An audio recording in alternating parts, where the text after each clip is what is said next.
બીસીએના Kotambi cricket stadium ખાતે પ્રથમ વખત આંતરરાષ્ટ્રીય મહિલા ક્રિકેટ મેચ રમાશે, જેની જાહેરાત બરોડા ક્રિકેટ એસોસિએશનના પ્રેસિડેન્ટ દ્વારા કરવામાં આવી હતી. કોટંબી ખાતે બીસીએના બનેલા નવા ક્રિકેટ સ્ટેડિયમ ખાતે ઇન્ટરનેશનલ મેચ રમવા જઈ રહી છે.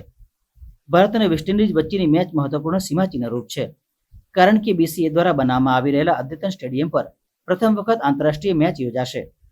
આ મેચો તારીખ 22, 25 અને 27મી ડિસેમ્બરના રોજ ભારત અને વેસ્ટ ઇન્ડિઝ વચ્ચે ઓડીઆઈ મેચો યોજાશે. આ પૈકી પ્રથમ 2 મેચ ડે નાઇટ મેચ અને ત્રીજી મેચ ડે મેચ હશે. સ્ટેડિયમ તેની અદ્યતન સુવિધાઓ અને આધુનિક આર્કિટેક્ચર માટે જાણીતું છે. આ નવા સ્ટેડિયમમાં ગુજરાત ટાઇટન માટે પ્રેક્ટિસનું 2 વખત આયોજન થઈ ચૂક્યું છે. સ્ટેડિયમની આધુનિક રચના દર્શકોના મેચ જોવાના અનુભવને યાદગાર બને તે માટે કરવામાં આવી છે. બીસીએના પ્રમુખ પ્રણવ અમીની મહેનત રંગ લાગી હોય તેમ લાગી રહ્યું છે.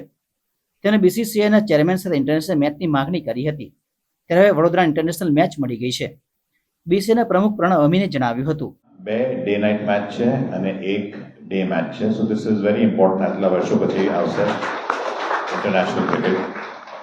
This is just a start. એકવાર આ વિમેન્સ મેચેસ ચાલુ થાય એટલે we will get in the calendar for men's matches maybe 2020 also. એટલે બી અમે પ્રયત્ન કરી રહ્યા છે.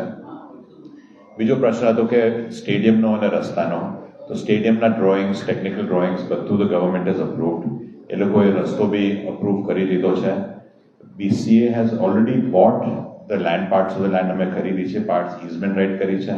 એટલે જમીન બી આપણા કબજામાં આવી ગઈ છે અને એની માટે ટેન્ડર કાઢવાનો છે.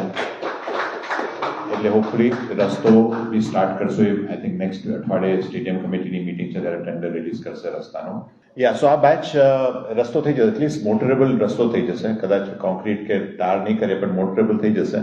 અને એક્ઝિસ્ટિંગ રસ્તો ઓલરેડી છે. વી ડોન્ટ એક્સપેક્ટ આ મેચમાં આટલી બધી ભીડ થશે, but we will ensure that એક મોટરેબલ રસ્તો છે અમે જમીન ખરીદે છે એ બી તૈયાર થઈ જશે. હજુ ઓલમોસ્ટ ડિસેમ્બર 22ના મેચ છે, over a month we have.